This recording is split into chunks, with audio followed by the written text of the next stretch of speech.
إسلاميكو. عسلامة ومرحبا بكم. اليوم باش نتعرفوا مع بعضنا على المالية الإسلامية. ايش معناها مالية إسلامية، وقتاش ظهرت، وين وعلاش؟ المالية الإسلامية هي مالية تتركز أساساً على قيم ومبادئ أخلاقية مستمدة من أحكام الشريعة الإسلامية. هدفها هو تحقيق العدالة والتكافل الاجتماعي.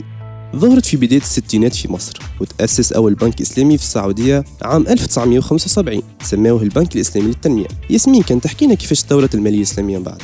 طورت المالية الإسلامية في العالم وانتشرت في برشا بلدان، منها ماليزيا اللي تعتبر تو من أهم أقطاب المالية الإسلامية، حيث اهتمت برشا بالمجال هذا وركزت في مناهجها على البحث العلمي وعلى تكوين كوادر مختصين. بريطانيا زادة بالرغم أنها دولة غير مسلمة، لكنها اختارت المالية الإسلامية واعتمدتها خاطر شافت فيها آليات بديلة ساهم في تطور اقتصادها، حتى اللي تسميت عام 2013 عاصمة التمويل الإسلامي في العالم الغربي.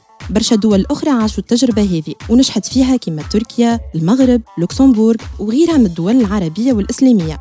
وحسب الإحصائيات فما ما يزيد عن 300 مؤسسة مالية إسلامية على امتداد قارات العالم في أكثر من 60 دولة. مصعب، ملاشنية تجربة بلادنا في المالية الإسلامية؟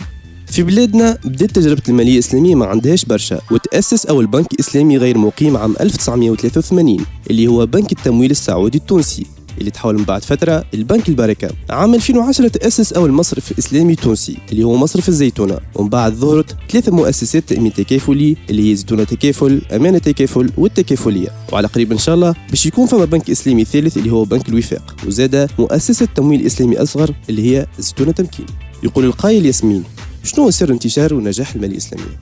هما برشا أسباب وعوامل ساهمت في انتشارها، ومن أهمها صمود مؤسساتها في الأزمة المالية عام 2008، خاطر برشا دراسات وبحوث بينت أنه المصارف الإسلامية ما تأثرتش برشا في الأزمة المالية مقارنة بالبنوك التقليدية. زيد حاجة مهمة لازمنا نوضحوها، كي نحكيو على المالية الإسلامية ما نحكيوش كهو على المصارف الإسلامية، نحكيو زيد على التأمين التكافلي، على الإجارة، على التمويل الأصغر والزكاة والوقف، وعلى عدة منتوجات أخرى باش نكتشفوها مع بعضنا في الحصص القادمة. باش نفهموا أكثر المالية الإسلامية لازمنا نتعرفوا على مبادئها والأسس القائمة عليها.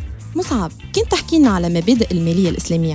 مبادئ المالية الإسلامية عديدة، أولها تحريم الربا، ونقصده هوني كل زيادة في الدين أو زيادة في الأجل وبيع مال بمال، يعني كيما القروض بفايدة وغرامة التأخير والرشد وغيرها من المعاملات اللي نلقاوها في المؤسسات المالية التقليدية. وربي سبحانه حرم الربا برشا مرات في القرآن الكريم لما فيه من مخاطر وضرر كبير ينجم يأثر سلبا على الفرد والمجتمع. ثاني مبدأ هو تحريم الغرر أو الجهالة والميسر والقمار، وهو ما يكون مستور العاقبة وتكون المعاملات فيها مجازفة واخطار كبير كما مسابقات القمار، الرهانات الرياضية وعقود التأمين التقليدية.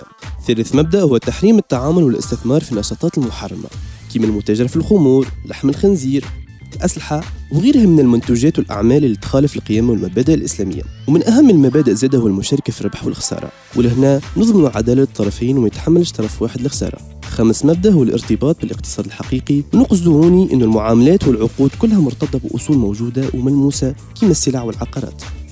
كانت هذه فقرة إسلاميكو اليوم، نتلاقاو إن شاء الله الحصة القادمة في نفس الموعد. كانت معاكم ياسمين بن ضو، مصعب رباحي، نهاركم طيب.